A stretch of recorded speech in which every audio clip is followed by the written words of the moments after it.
Hello, everyone, and welcome to today's webinar on benefits and applications of Bloom.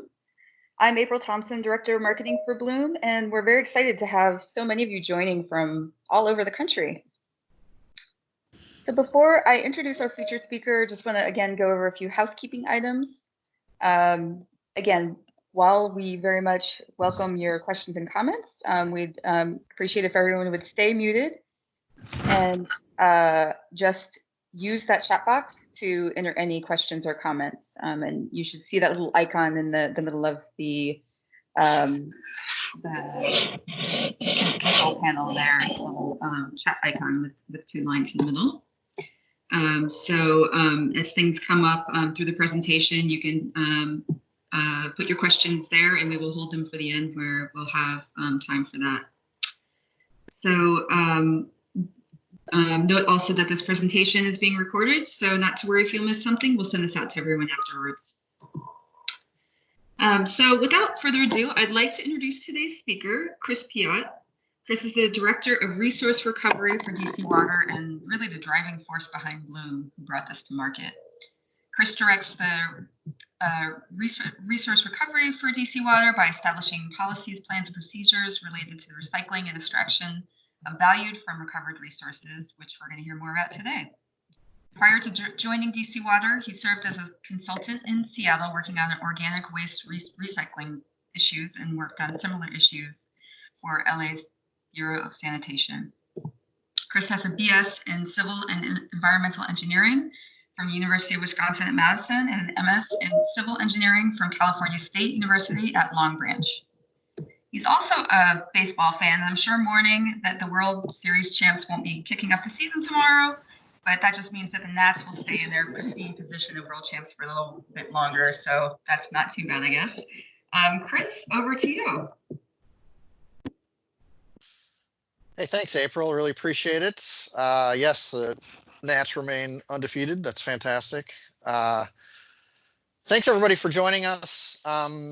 I really wish we could do this in person, but unfortunately we can't. You know, crazy times right now. I promise that we will be reopened for tours as soon as we can, and we will bring people down. We love to show off the plant and the equipment that we use to make Bloom and some of the demonstration gardens and things that we have. So I really appreciate you taking the time. I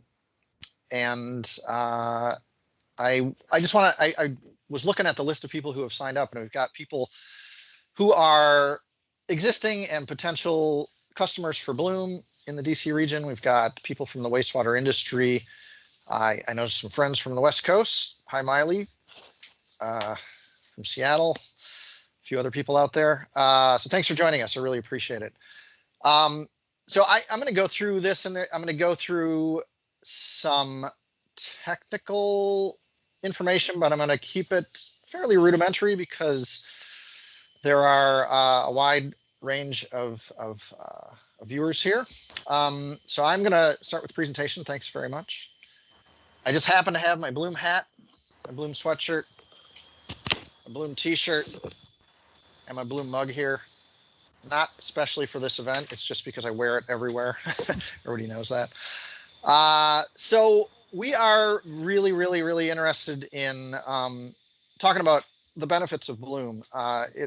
We are at the Blue Plains Advanced Wastewater Treatment Plant, and we don't even call ourselves a wastewater treatment plant anymore, but rather a resource recovery facility.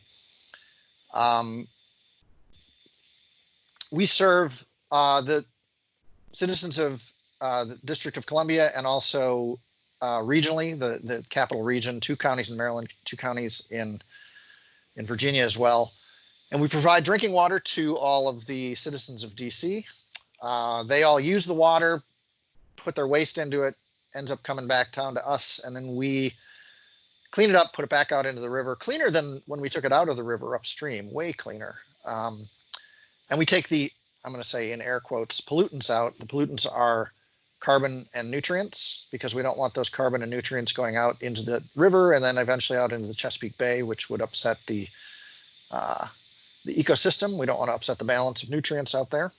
But nutrients and carbon are fertilizer and energy, and we are extracting both and managing to extract some value and make a product that we can now use in an urban setting. So we are tightening the loop so we don't have to transport it quite as far as we used to. We're using it in DC. Sorry about that. My slides advanced a little bit here. And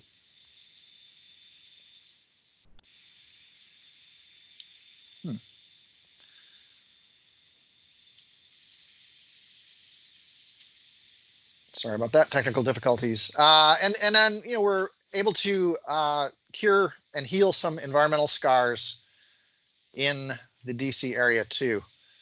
Can you guys see the slides? They seem to be advancing on their own for some reason.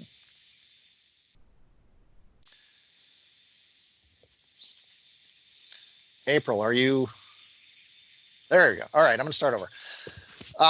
So our motto is that there's no such thing as waste, only wasted resources. There we go. All right.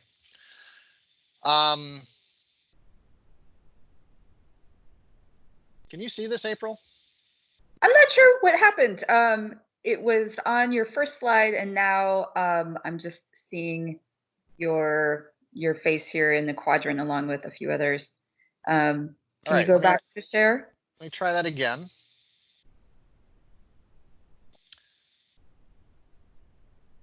All right, can you see the slides now? Yep, all good. Excellent. All right, sorry about that. All right, so there's no such thing as waste, only wasted resources. This is clearly an asset that every city has and every city can make use of. Many are, there are several and many that are not as well. But we're just trying to really promote the idea that this is an asset that we can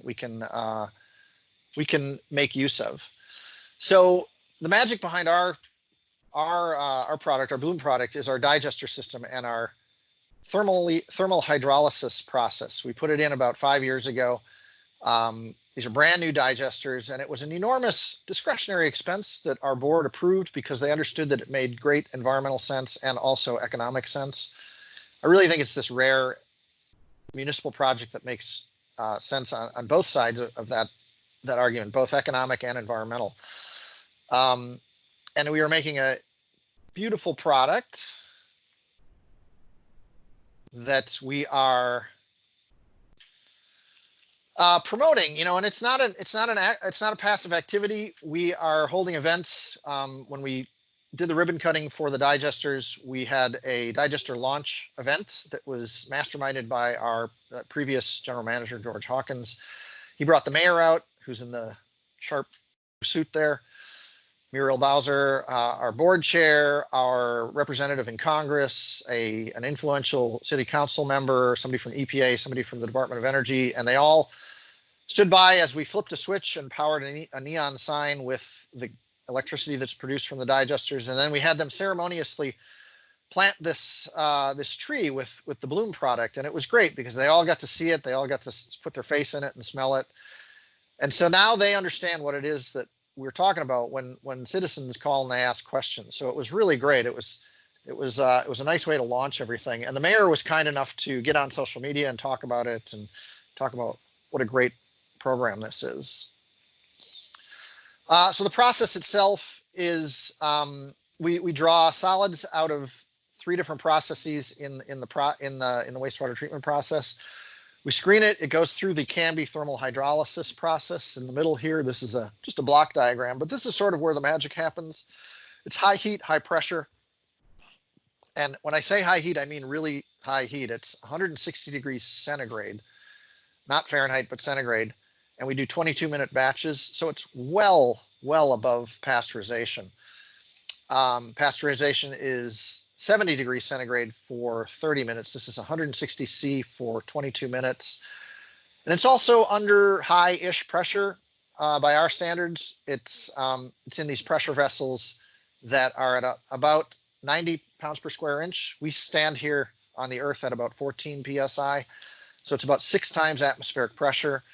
And then when it gets to the last tank, which is back at atmospheric pressure, that sudden pressure difference causes the cells to burst. And so then we have a sterile, very available food source for the hungry microbes in the digesters. That's this tank here. It's got a dense population of archaea. Archaea is naturally occurring. It's a microbe that exists in nature. We all have archaea in our guts. It's archaea's job in nature to convert organic matter to methane. I'm willing to admit I produce a little bit of gas occasionally. That's because of my friend archaea in my gut. We collect the gas off of the top of the digesters. We burn it in 3 5-megawatt turbines. We produce clean, green, renewable energy that produces a renewable energy credit for us as well. For every megawatt hour of power that we produce, we get 1 renewable energy credit. And then we also recover the steam, because when turbines turn, they spin, they generate a lot of heat, and we have to shed that heat. Most people just put a water jacket on it and they dump the heat, but we need the heat. So we put heat recovery steam generators at the end of each of the turbines, pull the heat off, convert it to steam, and then that's how we heat up the Canby system. So we don't need any external energy to heat this up. It's extremely energy efficient. We also get energy credits, renewable energy credits for that steam, because it's recovered from heat that came from organic waste.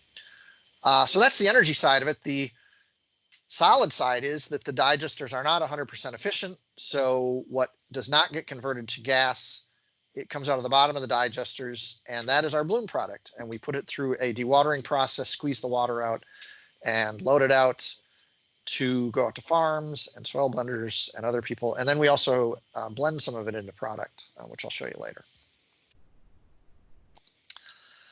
So the benefits of this are that we produced this Bloom. We sold over 40,000 tons of Bloom in fiscal year 19, which ended end of September last year. We have a goal of 60,000 for this year. We've improved the product quality over our pre-digestion days. Prior to this, we were producing a Class B product. Now this is Class A. And I say "and more" here on the slide because it's Class A, but it's also extremely low odor. It's got a very smells like mulch odor profile. Unlike our old biosolids product, which was Class B, you had to take it out to an agricultural setting. This now we can use in an urban setting. It's great. We're generating that 8 megawatts of power and those tier 1 renewable energy credits. That is really part of the Bloom program here, is the fact that we're making this clean, green, renewable energy. We cut our greenhouse gases emissions dramatically, and it's very dramatic. We reduced our emissions by about 50,000 metric tons of CO2 equivalent emissions annually. So every year that has been a reduction. And oh, by the way, we save millions of dollars every year. So again, it's this rare combination of being, I think, incredibly fiscally and environmentally responsible. So the value of the biosolids, of course, there's organic matter there. There are nutrients, both macro and micronutrients. There's the energy that comes from the biosolids. If we're sending it out to a farm, we're putting it down on the field, and the farmer does not have to go out and buy, say, ammonium nitrate, which takes an enormous amount of energy to make. So that is part of the reduction in carbon footprint, is that the farmers are not having to essentially buy energy to put onto their fields. There are beneficial microbes that improve nutrient uptake and disease resistance. And we've done research at Virginia Tech that shows that because of the microbial activity at the plant, when we use Bloom on plants, the plants are much more able to get through stressful conditions like drought. So if a farmer has a dry year, they can still have a healthy yield.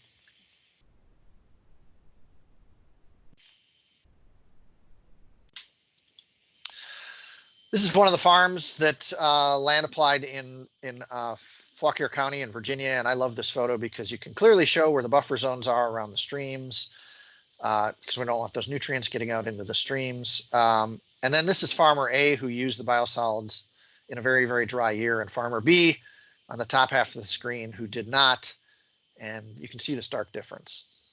Anecdotal, but still incredibly telling.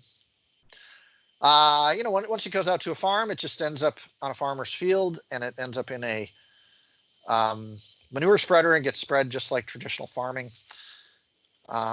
We have done Some silviculture work as well, where we spread it on forest acreage that is going to be harvested for timber or for paper pulp fiber. And this is something I learned about when I was on the West Coast. They've been doing this for many, many years. And so I went out with some of my contractors and visited out there, and we brought this technology to Virginia about 15 years ago. It's been very successful. We've done some restoration projects as well, some large scale wet restoration projects. This is the Stafford County Airport. Whoops. Don't know why that Hi, happened. Chris. There was an issue with your slides. I just actually forwarded them for you. Okay, I don't see them now. Now I don't see them now either. Can you maybe go back to presenting them, and hopefully that will be resolved? Sure. What was the issue? What was happening? They weren't going forward, and then I tried to just kind of do it for you, but. Huh. All right, let me try this again. Are they forwarding now through what I have? All right.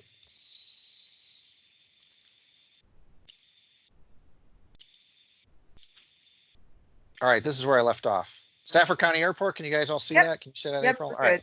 Go ahead, proceed, thanks. All right, sorry about the technical snafus. So Stafford County Airport, they built this airport a while back, and they cut down all the hills and filled in the valleys because, of course, you want your airport to be flat so you can build runways. And they found that they could not get any grass to grow because, unbeknownst to them, they cut into a vein of pyrite, which is extremely sulfurous, and they spread it out all over the whole site, and their soil pH was all messed up. So we said, we've got a product for you. We brought biosolids down to them, and the very, very next growing season, they had growing. This is an aerial shot of it, and they were very concerned because a bunch of the sediment was coming into the prior to getting any grass to grow. Sediment was running into the stream, and that was sort of messing up the stream. That's not good. And the very next growing season, after applying the biosolids, we worked on this with Virginia Tech and came up with an application rate that satisfied the reclamation needs and the restoration needs. And then they had thigh-high grass, and they had the audacity to complain to me about mowing because they had to mow so much. But they didn't complain too loudly because we saved them a whole bunch of money of not having to import topsoil. So we've done a whole bunch of research on the biosolids throughout the years as well with Virginia Tech, University of Maryland, and the USDA to look at some of these drought-resistant properties and some of the issues that people are concerned about because it is human waste. So we have a pretty robust research program that we have funded for about the last 15 years. We put together a small demonstration garden at Blue Plains, and this is small, but it's incredibly effective. When we have tours, we always show it to people. If we have reporters that come in, we always go over there and pluck a few blackberries or strawberries off the vine and pop them in my mouth, and that does a lot to instill confidence. Much more so than a stack of peer-reviewed papers does. It's kind of amazing.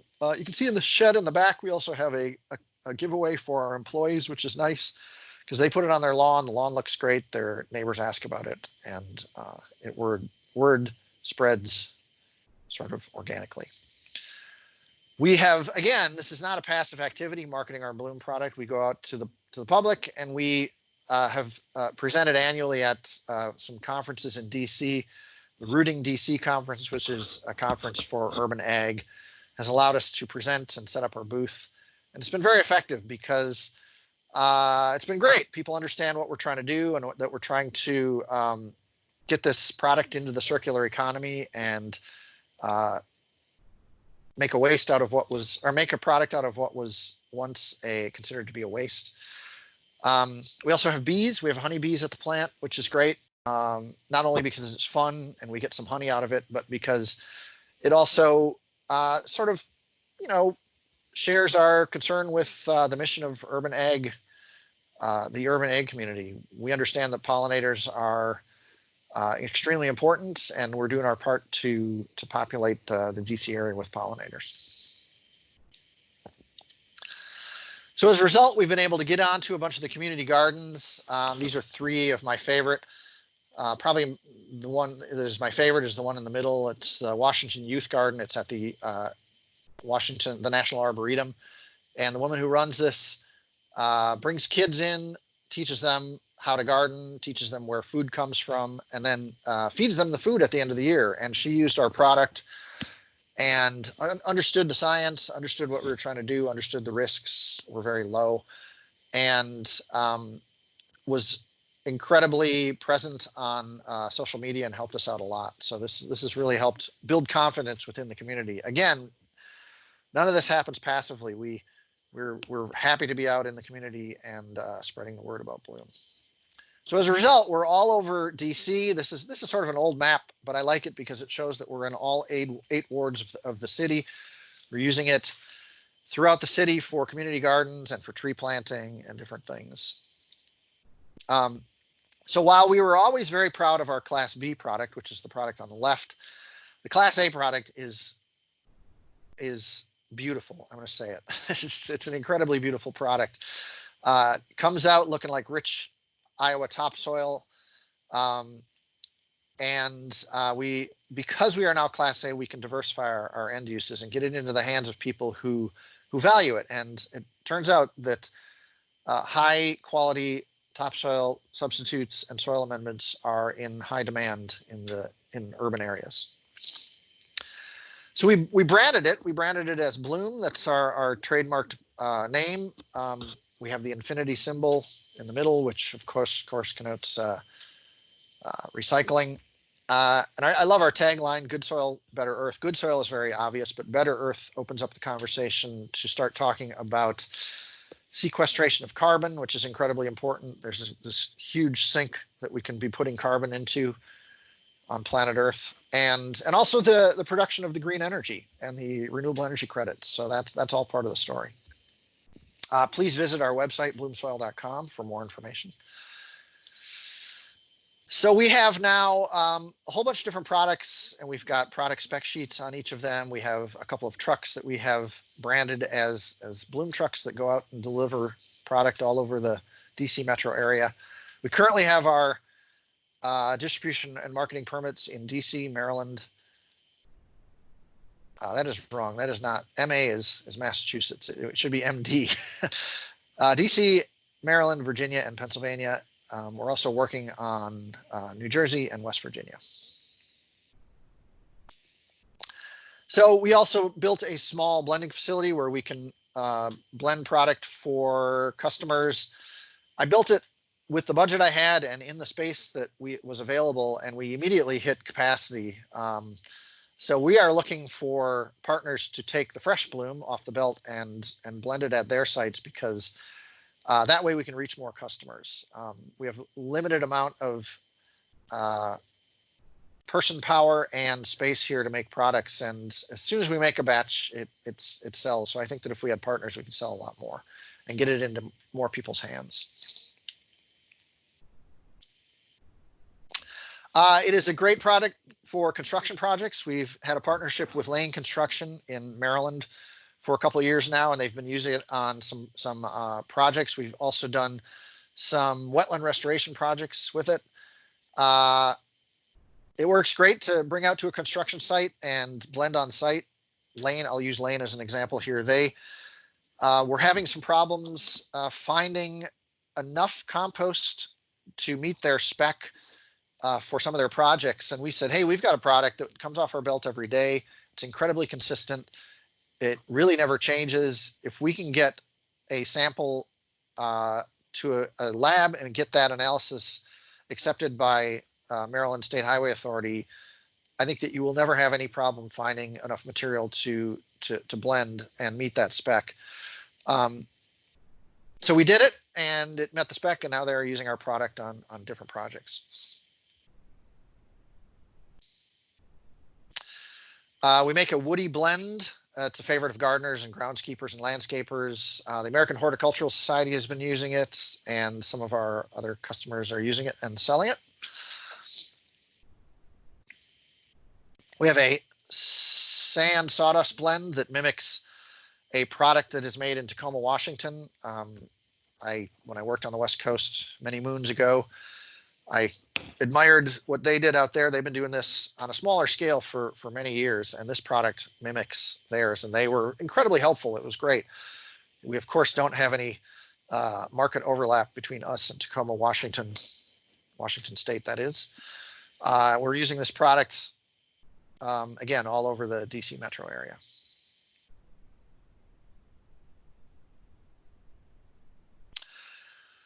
We have a small amount of cured bloom that we make with one of our partners, and we're looking for other partners to help us make more of this. We have in the budget a funds to build a curing facility at Blue Plains, but it's not going to be done for probably another year. So we're looking for more partners to cure the bloom. And really, all it is putting it in a windrow and turning it and drying it to about 50% solids. And it's this fantastic product that we can then put into bags. We have a partner with Homestead Gardens to cure some product and get it into bags. And we have it in their stores and in some Ace Hardware stores in DC right now. This is really it's a great way to get the product out, and we would like to make more of it. It's great for lawns. We've had some testimonials from people who've used it on lawns. Works great. I've got some slides at the end here that I'm going to show you of a project that we did at a school on an athletic field here a couple of weeks ago, and it works really, really great. This is that lane construction project about. We brought fresh bloom out to the site. They had a blender on site. They brought in some sand and some other products, and then they took the incredibly bad soil off the site and blended it in and used our product as the nutrient content and the part of the recipe that was going to add the organic matter, and put it back down onto the land, put the grass seed down, and got this lush green verdant grass to grow. They were incredibly happy with it. We have established some partnerships with some environmental groups as well, and some very, very well well-established, highly recognized environmental groups. This is Casey Trees. DC Department of Transportation uses our product for street tree planting, and Casey has used it for some of their tree planting as well. Casey Trees, for those of you that don't know, it's their mission to improve and increase the tree canopy in DC, and they plant about 5,000 street trees every year. And there's all kinds of great synergies for us at DC Water, because the more street trees there are, the more, of course, the cooler the city is, but also the more rainwater is captured by those trees, and it doesn't end up on the streets and does not end up back down at the treatment plant. So it's kind of nice to be using this product, this asset, to grow these trees that then reduces the amount of runoff that comes down to the plant. So this is that project I was telling you about that happened 2 or 3 weeks ago. Now, we could not do this today because we put out a notice and asked people to come and help and gather and spread this material on this athletic field at Tyler Elementary in DC. It's at 11th and I Street Southeast. We brought 3 trucks of bloom out. We had 50 volunteers. We had kids out there. It was just fantastic. And I drove by yesterday. I should have grabbed some photos and put it back in here, but the site looks beautiful. It's the greenest spot probably on Capitol Hill. And it's going to be really nice. And this is a soccer field that almost every kid on the hill uses. My kids all grew up playing soccer on this hill, or on this field. And we're hoping to use it as a demonstration site so that we can get it onto other athletic fields as well. So again, back to this, there is no such thing as waste, only wasted resources. And we want to make sure that we use as much of this as we can within the DC metro area so that we can heal some of these environmental scars and improve the soils and make sure that people have healthy gardens and beautiful things to look at. with that, I think we're going to open it up to questions. Again, I apologize for the technical glitches, but I think we got through it. Thanks a lot. Great. Thanks so much, Chris. We do have some questions that came in. One from Nathan Howell, who asked, at what point in the process are you testing for Class A fecal, and how often are you sampling?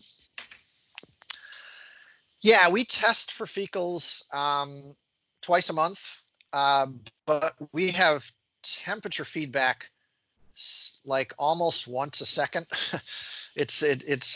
We log these temperatures, and that's really how we certify it is the time and temperature relationship. So we know that this stuff is being blasted with this 160 degree centigrade heat for 22 minutes. And in order to get classified as Class A by EPA, we have to send those records in. And so we have these for every second of every day on a gigantic spreadsheet that shows that it is meeting this. And again, it's well above pasteurization. After it gets out through the digesters, we test it again for fecals and are down near detection limits for it. It's well below the Class A limit all the time. So it's great. Okay, also a question from Andweli McCarthy. How long the process is to get distribution permits? Oh, well, it's for us, we have a distribution permit. I'm not sure if the question was if they needed it to get a distribution permit, but for us, it is we go to the state and we apply for these through the states, and depending on the state, it can take a couple months, or it can take 6 months, or it can take 18 months. It just depends on the state. We have our application in for New Jersey, largely because we think that we might eventually start selling bagged product into Virginia. But we've had that in for probably 12 months, and it's still under review. So it takes a while. I don't know if that's a satisfactory answer or not. Okay. Also a question from Nora Cibrian. What percentage of your operating costs are offset by Bloom sales? Well, not very much. The Bloom sales don't accumulate to a whole lot, but what the largest benefit is the savings. So for if we sell Bloom, let's just say, I'm going to make up a number, for $5 a ton or $10 a ton, that is $10 that comes in, but it also means that for that ton, we didn't have to pay somebody to take it away to a landfill, or which we don't do anymore, or send it out to a farmer's field or something. So, and that costs about $45 a ton. So it's about for every ton that we sell, it's about a $50 per ton swing. And we produce 165,000 tons every year. And right now we're on target to sell 60,000. So there still is some tonnage that we're paying somebody to take away. Eventually we're going to market all of that. We're building that market so that we can get that all into the market. So the biggest benefit is the savings over contracted hauling. Teresa Johnston asks, what's been the best way to get the word out about your product? Well, originally when we were doing this, it was a bunch of goofy engineers trying to do it. And, we're not known for our communication skills. I'll go ahead and say it. So for us, it was hiring Blue Drop to do this. We are marketing this through Blue Drop, which is the arm of DC Water that is in charge of generating non-ratepayer revenue, and Bloom falls in under that umbrella. So Blue Drop has hired April, who's fantastic at things like social media, and it's not my bailiwick. She's been incredibly good about having a presence on social media. We recently did an Instagram live feed. I did a tour of the plant with that, which I wouldn't have ever thought to do. And we had our DC Water social media expert help us out with that.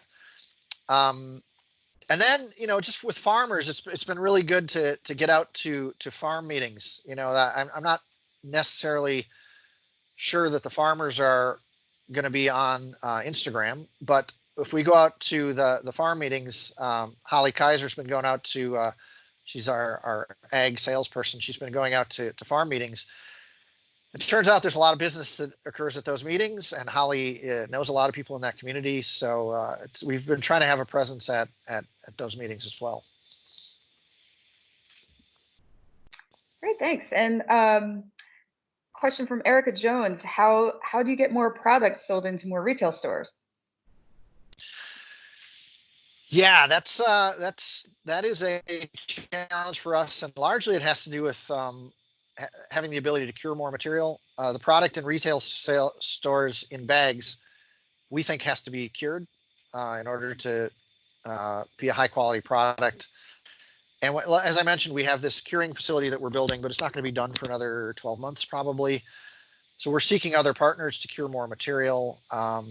Homestead Gardens has been doing a fantastic job curing as much as they can. But we think that there's a market out there for more bag material, and we could probably use more partners. April's been working on that. Do you want to add anything to that, April? Yeah, I think for us, yeah, it is a matter of just getting the production with the pilot that we've done with a few stores here in DC. It's actually sold very well. So I think homeowners are very eager to use recycled local products, and that fits the bill. So we've got a question from Maylee, which is, did you encounter any pushback to the $2 per ton nutrient rebate program for research? And if so, how did you address that? Yeah, Miley is referring to on the research slide. It said we had a $2 per ton nutrient rebate, and that was in our contracts that for hauling the biosolids out to farmers. We got no pushback from that because we made it a stipulation of the contract. It doesn't sound like that much, and it's not nearly what the product is worth. The farmers who put it on will tell you that it's worth about $300 an acre to them. So getting a couple bucks per ton, or $2 per ton rebate back from the farmers is not asking too much. And we just made it a stipulation of the contract. If somebody wanted a contract, they had to give us that rebate. So no, we didn't get any pushback. And it turned out that all the contractors bid the same amount on that nutrient rebate. So they were all sort of in the same position. Worked out great. Now we are using some of the revenue that comes in from Bloom for research. So that as we phase out contract hauling, we have even more revenue coming in from Bloom that we can use on research. That's the plan anyways. Okay, a question from Kendall Christensen, who wants to know if all of your feedstock, aka sewage, comes in through pipe, or do you also accept and integrate septic waste, FOG, and or commercial food waste? I'm not sure what FOG is, but you probably do. Sure. FOG, fats, oils, and grease, FOG. Yes, we have a receiving station at the head of the plant that receives all of the above. We do not have yet a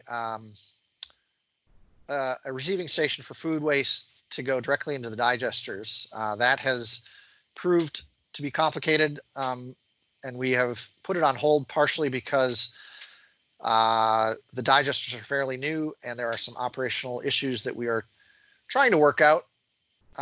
And the operators and the engineers in charge of operating them want to solidify the operations on the intended feedstock before we introduce anything new.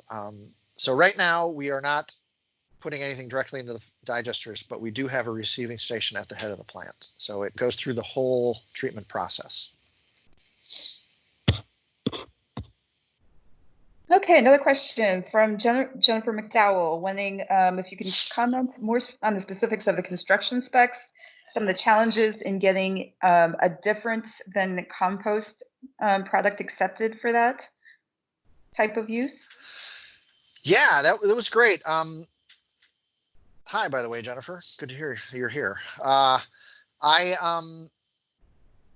We went to Lane because they were a large construction firm, and we said, "Do you have any projects?" They said, "Well, we have this one, and we are currently blending compost that we get from a large composter here on site, but it's an enormous project," and they were worried, and I think that it happened to them in the past, where they would get halfway through a project, they'd go back to the composter would say, "Hey, we're out." And then they went to another composter, got a different compost, sampled it, did the analysis, came back, and it didn't meet the specs. So they were craving consistency, and I said, if you're craving consistency, you should try our product. So we sent some samples of Bloom, and they sent it into the lab and got the analysis. We told the state what was in it, and it met the specs, and they approved the specs. So there was no stipulation that biosolids could not be used in highway projects. We just gave it a shot, and we were very honest about what was in it, and they said it was fine. So from now on, at least in Maryland, I think that Lane is going to come to us for the organic component of their soil blending projects. Okay, a question from Erica Jones. No, I'm sorry, Nancy Brown. What's the process for using this in a lawn renovation? Well, for instance, on the project that we did at the athletic field, we blended product on site and brought it out to them. We made a sort of a mulchy. It was using the hardwood fines. You know, there's a sawmill nearby that does sawing of hardwood, and they've got all these fines that they didn't know what to do with. So we were able to get it from them, blend it in, and make a hardwood fine blend with the Bloom. And it was fresh Bloom, so it wasn't cured or anything. We blended it up. We sent it twice through our blender so that it was nice and broken up, and we brought it out there and top dressed. So what we did was we put the seed down and then top dressed over it. That was not ideal. I think that they should have seeded with the top dressing, but the way that the contractor scheduled it is that they put the seed down first. But it turns out that it is working fine, because again, I should have had some photos of that, but it's incredibly green right now. So it's that in that case, it was seeded and top dressed. Okay, question from Ed Weinberg, who says, I believe you posted a 1% for your for N in your product. It's actually 1.5. How much of this is ammonia and how much is N nitrate? That's a great question, and I don't have the spec right in front of me. April, do you know what it is offhand? I should know this, but I don't. It's on the website though, bloomsoil.com. There's a spec on the website. Yeah, I'd have to pull that up and confirm. We do have another question in the meantime. Does your receiving station accept slurried commercial food waste from offsite processing? I don't know. I have to check and see with the pretreatment people. If you send me an email, I will find out. cpeot@dcwater.com. I think I know who asked this question, and I can find out. I don't know for sure. That's Kendall Christensen. Yep, I knew it was Kendall.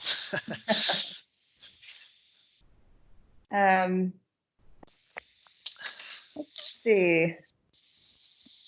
Looking to see if there are any other questions here. While we're waiting to see if there are any last questions, you know, just kind of reflecting at where we're at in the program, what would you say have been some of the key success factors? As I know some of these folks out here might be looking at doing something themselves, even though every, municipality is a bit different. And then kind of what have been some of the big challenges that the program has faced and how have you overcome them? Yeah, I think the most successful thing that we did, or the thing that has bore the most fruit, is connecting with the urban ag community and connecting with some very well respected environmental groups in the DC metro area. Just because once we had people from those groups starting to use the product, confidence grew with others, because I think that they felt that if it was good enough for, say, Casey Trees or some of these other well-known groups, then it was probably a pretty good product. So I think that was, for us anyways, that was really, really key to our success. And reaching out to these groups. They're groups that we don't, in the wastewater treatment industry, we don't traditionally reach out to. And it's been incredibly successful. I was preparing my staff, who are younger than me, for lots of slings and arrows, because it's human waste. And I've gone through a lot of these meetings where people are suspicious because it is human waste. And I think the time is right. It's been incredibly, it's been really, really great to see that people seem ready for this. I don't know if it's millennials in DC or what, but people understand the risks. They understand what we're trying to do. They understand that we're trying to sequester carbon back into the soil, and that this is helping the earth. And that all of this comes from them. So we always close meetings by thanking people for their contribution to our system and to the production of green energy and the production of bloom. And it's really important to link this back to them.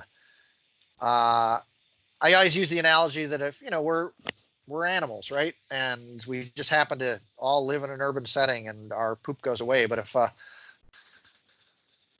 bear is in the woods and it goes to the river and it scoops out a salmon and eats it, and then goes and poops in the forest, the forest floor knows what to do with that feces. The bear does not, by design, the bear doesn't use all the nutrients. It leaves some of it on the forest floor for the microbes to convert from organic nitrogen into plant available inorganic nitrogen. And then the plants use it and grow more berries for the bears to eat. And it's sort of what we do at the plant. It's just accelerated nature. We have microbes here at the plant, and we have dense populations of those microbes, so we can accelerate the process. So those type of connections and talking to the public in those terms, rather than pulling out a giant stack of peer-reviewed scientific papers, I think that's really helped a lot. Sorry, I don't know if I answered the question or not. Yeah, no, that's great. And we actually had a number of other questions come in the meantime. So all right, skip ahead to those. Some technical questions here about using bloom. Nancy asked, what's the mix for blended material, and could you use sand as well as sawdust? Yes, we have a blend that uses sand as well. Again, we have specs for all of the different products on our website, and we have spec sheets on how to use it. Rather than go through them all, I think I would rather direct you to the bloomsoil.com website. But yes, we do have a product that uses sand as well. And the mix for like our woody blend is simply like wood fines and bloom. So yep. The mixes that we have are pretty straightforward. Another question that about the woody mix in raised beds, what should bloom be mixed with? Well, yeah, we recommend putting it on the soil and then working it into the soil. So you put a 2-inch layer down and then work it into about 3 inches. Again, product by product, there are different uses and different recommendations on the spec sheets. But yeah, you wouldn't want to plant directly into that mix. It's too high in nutrients. But if you put a couple inches down and till it in or hoe it in to 6 or 8 inches, that works really well. And Trudy asks how you locate locally available residuals for blending with Bloom. And I'm not sure if they mean like Probably the wood chips and the sawdust and things like that. Yeah. Yeah. We've scoured the internet. We also have people who buy our products for, their soil providers, and some of those soil providers are giant yards who do wood chipping. So they have piles of wood chips and different things. So we've done some efficient trucking and sent Bloom up to them for blending, and then brought wood fines back to us. So part of it is our partners who we're selling to have products available that we can use, and then part of it is just finding sawmills on the internet, getting on the phone. Yeah, at this point, the three major ingredients we have all come from people who are trading Bloom for that. Yeah, we are willing to swap. And one last question from Ed Weinberg on the P content. Does your service region for land application have restrictions on P content due to HAB's formation due to P overloads to freshwater bodies? Yeah, we do. The different states have different limitations on how we can use it. Unfortunately, our product has P in it, and it's there because the wastewater treatment plant, part of its job is to remove the P from the water so that it doesn't end up out in the Chesapeake Bay. And what we do is we add iron salts, ferric chloride, to precipitate out phosphorus, and it ends up in the biosolids. And it's bound by the phosphorus. I mean, it's bound by the iron in there, which is also good for plants. And not terribly available, but the states currently don't recognize that. We're working on trying to change that. But yes, we are restricted in some states in the region as to how much we can use because of the phosphorus in there. Last question, actually, from Kate Pacious, who's a landscape architect in Alexandria. Awesome. And would love for my landscape contractors to be able to blend this into their soil mix. Did you say you were waiting on approval in Virginia? No, we have a distribution and marketing permit in Virginia. It's a little bit more complicated in Virginia to send fresh Bloom over. We're working on trying to get that changed, but right now it's a little bit difficult to sell fresh Bloom to blenders in Virginia, but we can blend it and send it to your landscapers if in the meantime, anyways, if you'd like. And we do have a blender now doing our blends, which is also possible. So yes, yep. Well, great. So please, yeah. Anyways, sorry? I was just going to say, any marketing questions, any product questions, please forward to April and we will answer them. Yeah, well, that's a great segue. If there are any lingering questions, you're welcome to either email me at april@bloomsoil.com, or our generic email address is bloom@bloomsoil.com. And really just want to thank you, Chris, for that great presentation, and for all of you for joining. You can find a lot more resources on our website. We've got a list of all the local DMV retailers we can purchase Bloom. We've got summaries of all the third-party research. We've got all the analyses, and I did pull up for that question about ammonium and nitrates. For the record, on the cured material, it's 350 milligrams per kilogram of each. So yeah, relatively low. So yeah, that's all we have for today. And again, I will be sending out a recording of this along with the slides, so feel free to peruse that. And thanks again, and have a great day, everyone. Yeah, thanks for coming. I really appreciate the time.